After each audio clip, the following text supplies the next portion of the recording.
Oi mate, this is Rauta. Now we go to Australia, and my Australian accent gonna suck big time, but that's because I don't have dolphins, I don't have platypi, or aboriginals. So let's head for Somnium Nox. Sorry. Oh, well, here it is. As you can see, this one is a nice looking digipack. Uh, a full length album with 3 songs in total. If that doesn't show you, here it is. And like I said, this one is from Australia, Somnium Nox. 3 songs, but still almost 30 minutes. That means 3 lengthy songs. A relatively new band from Australia to emerge. Nice looking digipack, by the way. And what can be said? Well, first of all, this band actually says nicely that I'm gonna just read it here. We acknowledge the traditional owners of these lands. We pay respect to their elders, past, present, and emerging. That kind of explains why this band also features didgeridoo, among other, instruments, which are mostly metal. This is also dedicated to the loving memory of Elizabeth Burns. Rest in peace, 1986, 2016. Very nice of these guys to do that. Inside we have lyrics of all these 3 songs and some nice looking skull flower images, and well, that's it. No band pictures whatsoever, which is I guess kind of refreshing. Now musically, this is all about atmospheric black metal, the kind of a third wave thing where there are no memorable riffs. It's not very riff oriented. Vocals are all in the background. Drums are beating loud. Guitars are kind of a wailing, kind of like motionless in a way, just creating these waves of kind of a distant, disharmony of whatever. And everything is just kind of like buzzing, but in a good way, creating this kind of a melancholic, sad vibe, but with kind of a glimpse of hope or whatever. Actually, I must say, really, really strong atmosphere, which is quite nice.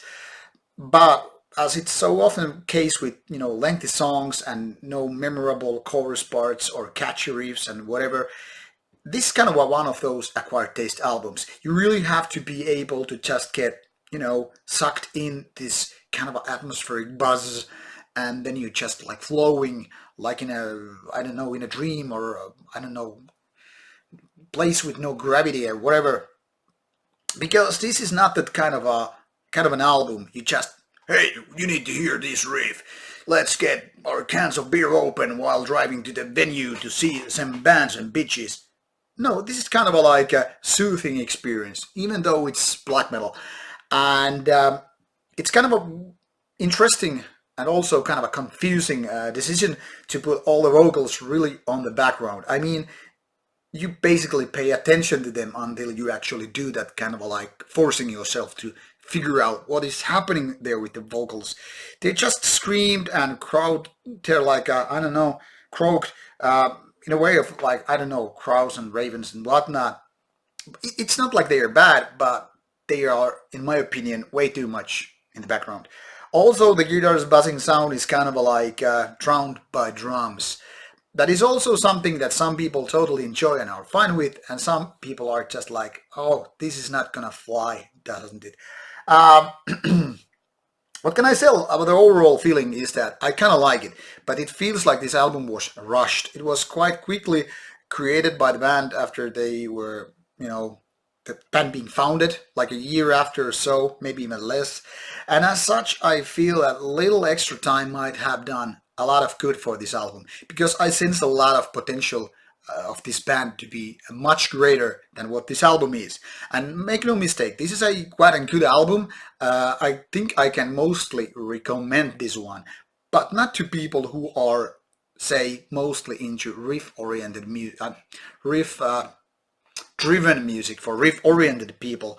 And it's kind of a tricky thing. This is almost on the verge of being really good one, but it's missing something. Also, the actual mix here with the sound is like too flat in a way. Everything is just right there. There are no peak moments, no low moments. It's just kind of a flat. And while it's not a big thing, it's a little bit kind of a giving this kind of a minor flaw kind of a vibe. But that's just me saying that. Obviously you want to check this out if you are into atmospheric black metal, third wave or otherwise, and you really like these lengthy tracks to take you almost like a post-black feelings or whatever.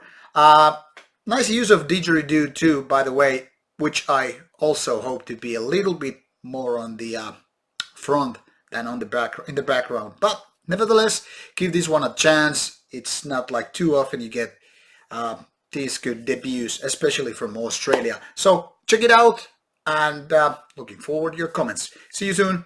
Bye bye.